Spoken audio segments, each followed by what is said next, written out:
Hello hi welcome back to gold channel. இன்றைக்கி November 4ஆம் தேதி. இன்று தங்கம் மற்றும் வெள்ளியோட விலை நிலவரம் என்ன அப்படின்னு பார்த்துடலாம். இன்றைக்கி தங்கம் மற்றும் வெள்ளி இரண்டுமே விலை குறைஞ்சிருக்குது. 22 கேரட் ஆபரண தங்கம் ஒரு கிராமுக்கு 100 ரூபாய் குறைந்து 11,250 ரூபாய்க்கு ஒரு கிராம் ஆபரண தங்கம் விற்பனை ஆகிட்டு வருது. ஒரு சவரனுக்கு 800 ரூபாய் குறைந்து 90,000 ரூபாய்க்கு ஒரு சவரன் ஆபரண தங்கம் விற்பனை ஆகிட்டு வருது. வெள்ளியோட விலையில் ஒரு கிராமுக்கு 3 ரூபாய் குறைந்து 165 ரூபாய்க்கு ஒரு கிராம் வெள்ளி விற்பனை ஆகிட்டு வருது. ஸோ இன்றைக்கி தங்கம் மற்றும் வெள்ளி இரண்டுமே விலை குறைஞ்சிருக்குது. வெள்ளியோட விலை குறையும் அப்படின்னு சொல்லிட்டு நம்ம கள்ளப்பட்ட வெளியிலே சொல்லியிருந்தோம். நம்ம சொன்ன மாதிரியே வெள்ளியோட விலை ஒரு கிராமுக்கு 3 ரூபாய் குறைஞ்சிருக்குது.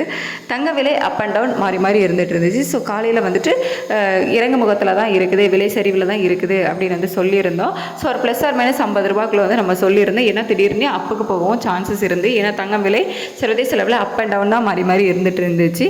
ஆனால் நம்ம காலையில் வீடியோ போட்டதுக்கு அப்புறமா தொடர்ந்து சரிவிலே தான் இருந்த காரணத்தினால தான் இன்னைக்கு ஒரு கிராமுக்கு 100 ரூபாய் குறைந்து 11,250 ரூபாய்க்கு ஒரு கிராம் விற்பனை ஆகிட்டு வருது. 4/11/2025 இன்னைக்கு 22 கேரட் ஆபரண தங்கம் ஒரு கிராம் 11,250 ரூபாய்க்கும் ஒரு சவரன் 90,000 ரூபாய்க்கும் வெள்ளி ஒரு கிராம் 165 ரூபாய்க்கும் விற்பனை ஆகும். சர்வதேச அளவில் நிலவரங்கள் எப்படி இருக்குது, மாலையில் மீண்டும் விலை மாற்றம் இருக்குமா, எப்படி என்ன அப்படின்னு பார்த்துட்டு மதியத்துக்கு மேலே உள்ள வீடியோவில் உங்களுக்கு நான் தெரியப்படுத்துகிறேன். Thank you so much.